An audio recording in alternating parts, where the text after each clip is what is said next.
the one main thing that we have to remember that as leaders and as coach, as guides, that we're adding value to our people by adding skills, right? So obviously this is a sales industry. We're teaching them communication skill, negotiation skills. We're even teaching them psychology and how to strengthen their mind, right? Thing I was really grateful for. I really don't know who taught me this. I'm really grateful for it. Is this ideal of not chasing money, but chase like skills, chase like how do I add value to myself.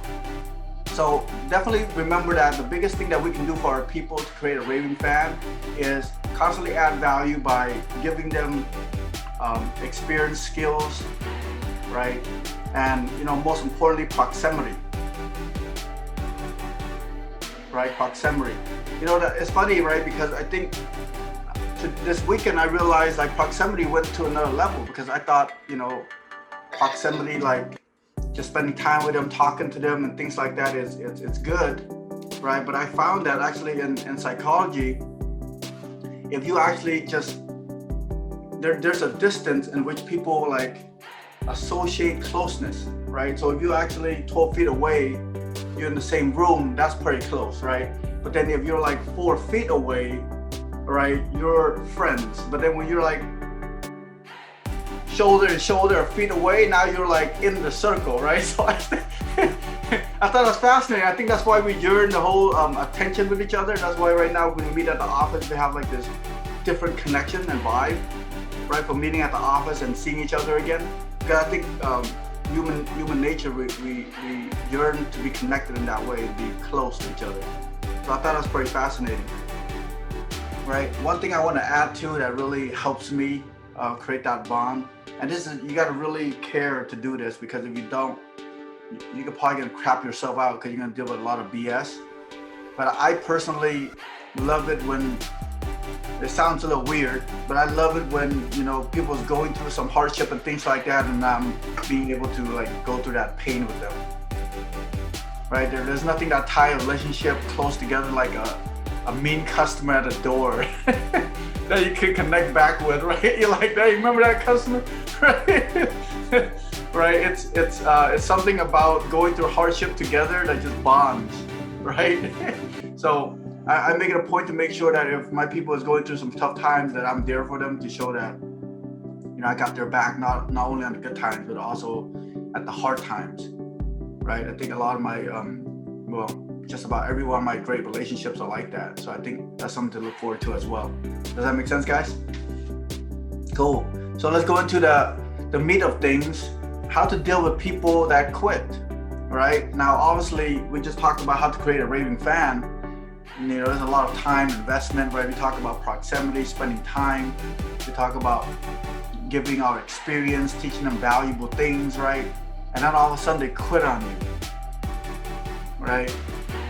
They just quit on you all that time, right? All that countless time talking about it, like game planning together, and all of a sudden they just bail out on you and decide to quit. They don't have the passion to be in sales. They can't make money. That's a good indicator for me.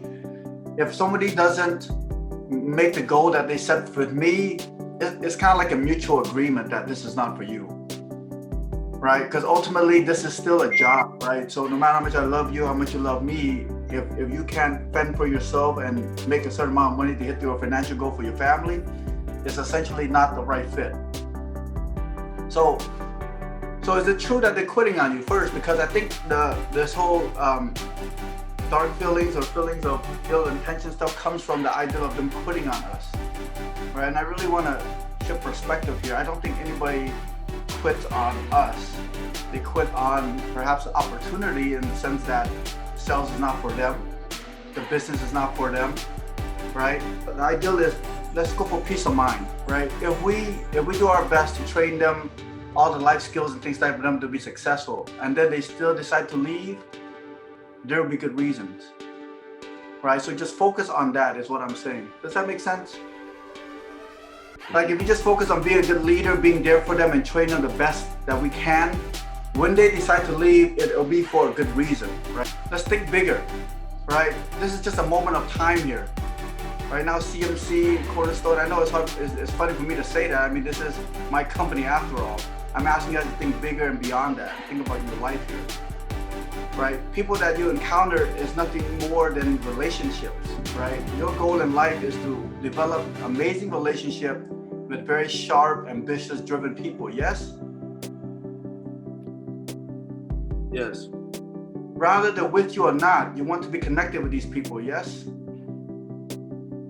So Sir Richard Branson, man, the reason why he's so successful is his value on this topic right here. He has 100 companies. Why do you think he has 100 companies? You know, when he works with people, you know what he does? He trains people so well that he empowered them to leave powerful. So people that leave him, they leave to start another company. And then what do you do afterward, right? What do you think the people that start a company think of their mentors and the people that look out after them when they're successful? What do you think? What would you do? Right? You become very successful and wealthy, and then there's people that help you get there. What would you do? Would you want to work with them? Would you want to connect with them?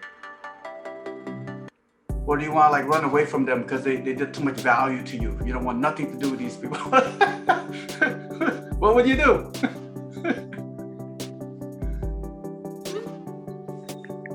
Right? They gravitate toward him, right? Though his employees become entrepreneurs and become partners in his other businesses. That's why he has 100 plus. He didn't do it himself. He cultivates leaders, and they take over their sectors. Right, Stefan, our relationship, we parted way for over maybe 7 years. Right? The story you talk about in sales and all that, we separated, right? I quit the business, right? If Stefan had ill intention on me, do you think that we'll be here? If we didn't keep contact with each other and things like that? Oh. Because I quit. The business was too much for me at the time. It was a lot. You know, I thought I wanted this, but really, a big part of me still want to party and still want to like do other things, so I left the business.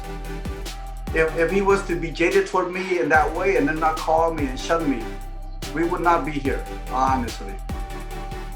Yeah, so one thing I learned and that really served me is never burn good relationship. I really am sad when I see people give up on a relationship because of one or two incidents, right? And discard all the beautiful times that the relationship was built on. It really hurts me when I see that.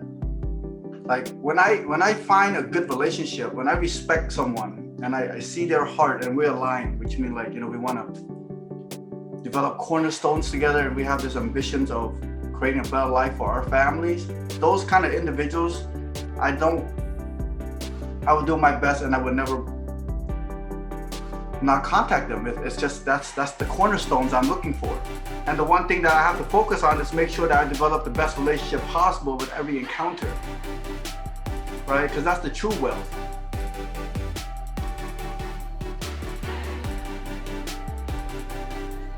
Who else would like to share this perspective?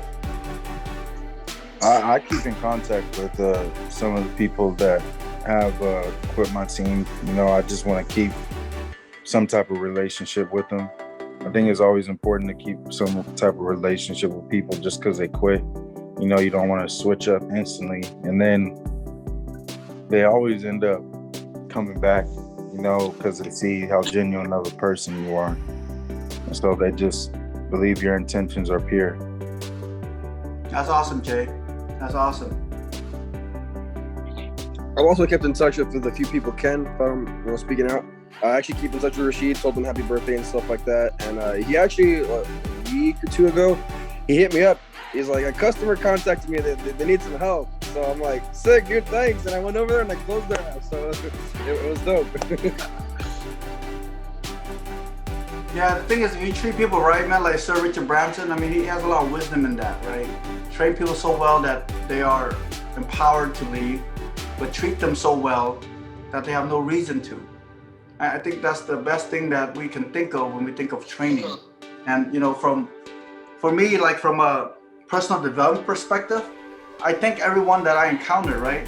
they made me better. And I'm not BSing you guys here. I think this is true in life. You know, I guess just to put into perspective, guys, life is about great relationships, in my opinion. All right, so the great relationship that you have with the business or out of the business, I think you hold on to, it only enrich your life. Okay, so don't take it too seriously when people leave, because a lot of times it's not because of you. I mean, you're not that important in their life, they are, right? Their family is. There's something that's done there. Now, with that being said, I do want to make sure I leave with this. If they left, right, and there's something that you could have done better, you should learn from that. So don't put all the blame on them. I put a lot of blame on myself. I think it's healthy, so long as I know, okay, I just gotta learn this and then move on. Don't beat myself up with it, right? Because that's the beauty of it. If you can make the best of every situation, including when people quit, and the best way to make the best of that situation is what can I learn from it? Just like what Kevin was talking about earlier. You're very smart. You beat me to the punch, Kevin. That's why I want you to pause. But if you can learn from every experience, you'll grow, right? And then hold on to the best relationship, regardless in the business or out, and your life will be rich. Does that make sense?